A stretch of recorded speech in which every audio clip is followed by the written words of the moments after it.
Hi, thanks for calling the Schmarriott. How can I help you? Nat, it finally happened. Liz, oh my gosh, it's been forever since our last gossip sesh. What's up? We finally blacklisted the most annoying guest on the planet. What did he do? What hasn't he done? Whenever he calls to make a reservation, he just barks the date he wants, the price he wants, and the room he wants, and expects you just to recognize his number and his voice.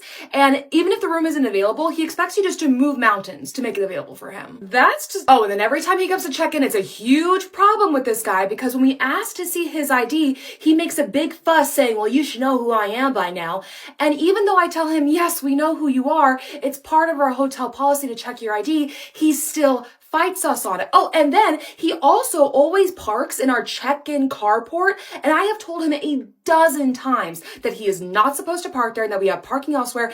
And this most recent time, he looked me in the face and said, well, there's nowhere else to park. You guys literally have a 5-story parking garage. Correct. And then he told me I should get my butt into his truck and show him where to go park and flipped when I said, absolutely not. Ugh, you wanted you to get in his truck with him? What a creep. I know, but instead of towing him, management just caved and moved his truck for him. I seriously can't believe your management puts up with this guy. Well, today it was finally the last straw. He came to check in and it was the usual argument over his ID. Management came over and just said it was fine for him not to show it, which, But then he still left his car parked under the carport. I let it slide for about an hour and then I called his room and told him he needed to move it. And once again, it was the usual argument and he finally did come down, but not to move his car. No. To go for a swim. And management still didn't tow him? No, I mean, I asked permission to call the tow company, but management still said no. You gotta be kidding me. Okay, but here's where it starts going down. He finishes swimming, goes straight back to his room, and then calls and tries to make a room service order. It's currently 8:50. Restaurant closes at 9. Last call was at 8:30, all right? He is well past the time that he could put in a room service order. But obviously, instead of just accepting this, he starts screaming. Ugh, of course. I hang up on him after about 5 minutes, and then he comes down to the lobby, screams at us some more, and then runs out to his car and speeds out of our parking lot. But the best part, he ran right over one of the curbs that surrounds one of our trees and right over a sharp rock, puncturing his tire. What? No way. Yup, and I saw it all right through the lobby window. His tire went completely flat. That's great. That's just what he deserves. For sure. But get this. He, of course, turns right around, storms back in the lobby, and blames us, saying that we had intentionally vandalized his car. And that's when management finally had enough, right?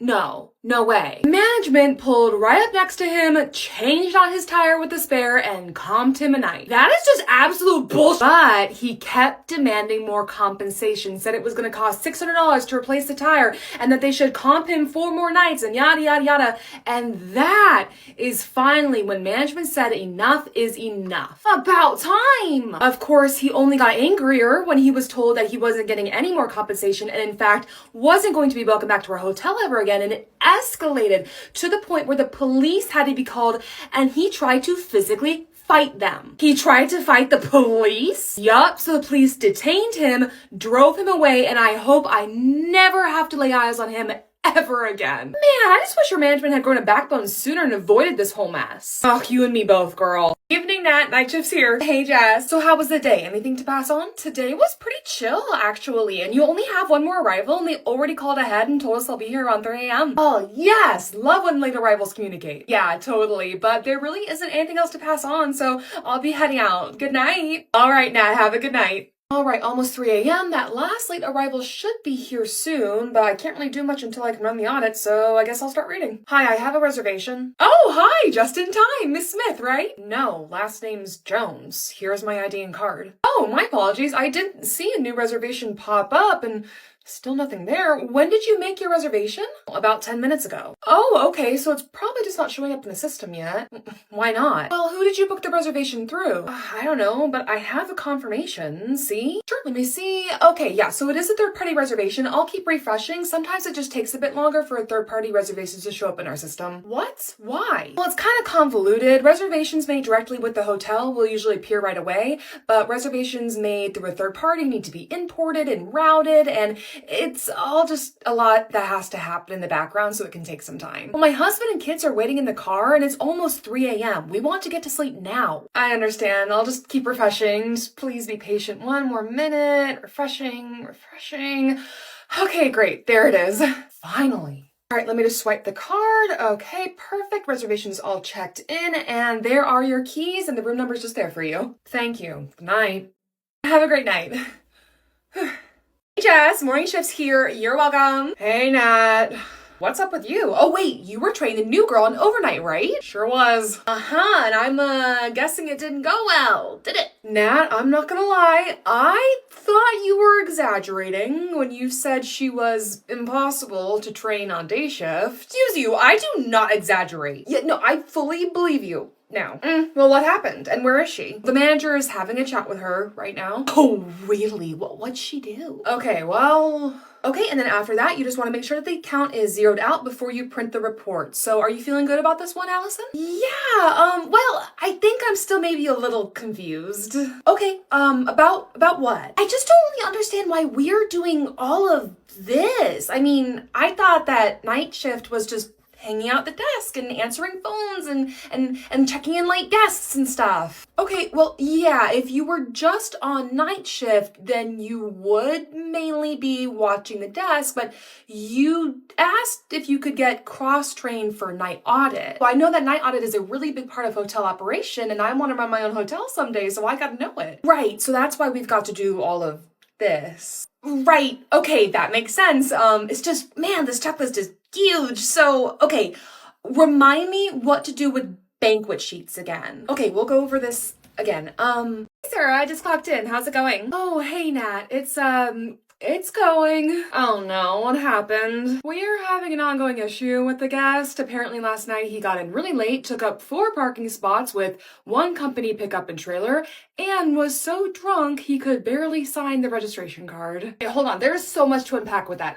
Let me get this straight. He drove his company car while intoxicated. Yup. Did we call the company's boss to let him know what his employee did? We already looked at the company and he's the owner. Of course he is. Oh, but that's not all. Oh, of course it's not. He was supposed to check out this morning, but he's still in the room. What? Okay, are we sure that he's like alive? Yes, he is. Every single time housekeeping has knocked on his door, he said he's leaving soon. Well, obviously he's not. It's 4 hours past checkout time. Yeah, but management has already authorized us to charge another night to his room, and we have gone ahead and upgraded the guest who was supposed to check into his room today. Oh, what a mess. But he's still planning on leaving today. Yeah, as far as I'm aware. Oh boy, I can't wait for this one.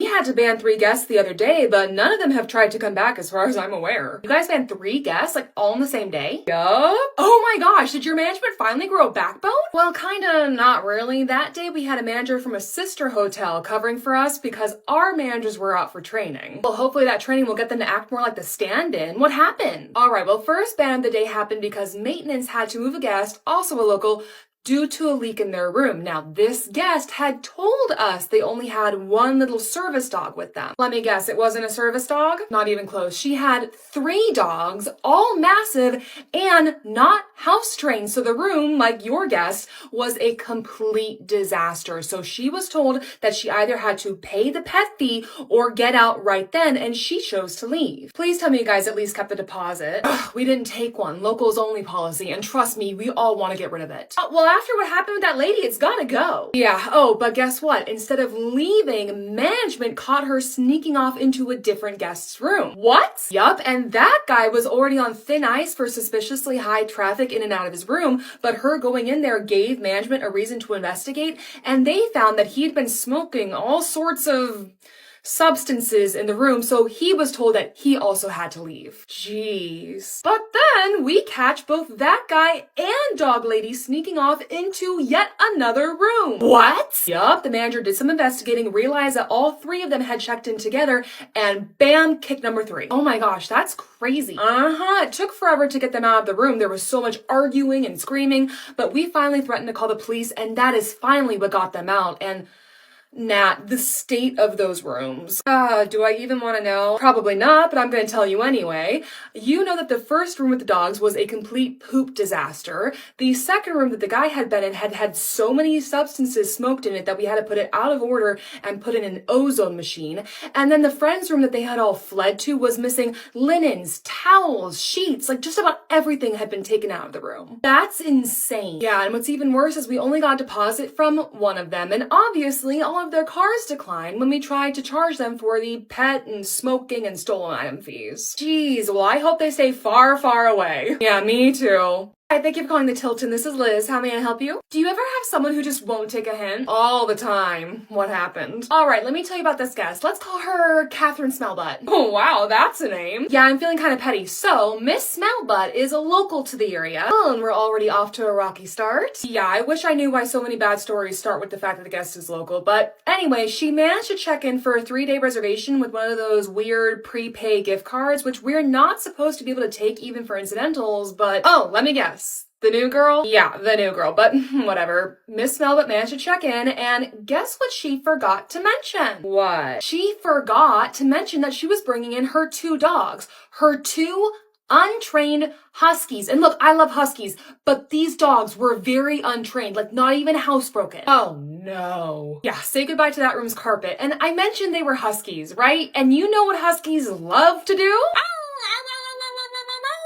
Yes, exactly that. Now, obviously, we called her out on not telling us she was bringing dogs, but she agreed to sign the pet policy, and since we're pet friendly, there wasn't really anything else we could do. Ugh, that's awful. But thankfully, there was a light at the end of the tunnel. She tried to extend her stay, but her card declined, so she was told to leave. And then when housekeepers got in the room and saw how disgusting it was, she was added to our do not rent list. Oh, good. Oh, but we're not done. Miss Smellbutt tried to make another 3-night reservation with a different card, and obviously we canceled it, but she showed up anyway and screamed at our management and then finally was officially banned. But then, don't tell me she came back, but then she had a friend make a reservation and tried to stay with him and had the audacity to tell us that we couldn't do anything about it because technically it wasn't her room. That's not how that works. Not one bit. We informed her that being banned from property meant she could not step foot on property, and for good measure, we banned her friend too. And then, there's no way. And then she continued trying to make reservations for our hotel. Our automated system obviously canceled them as soon as they were made, but she didn't let that stop her. What did she do? She made over a dozen new reservations over the next couple weeks using misspellings of her own name so that way it wouldn't automatically get pushed back out of the system. Wow, she really couldn't take the hint. Kathy Smellbutt, Catherine with the C, Catherine without the Y, Katie Smellbutt, Smellbutt Catherine, all canceled manually as soon as they turned up on our arrivals list. I just don't understand why she was so desperate to stay with you guys. I don't get it either. I think she just got obsessed with the idea of forcing us to let her stay. Jeez.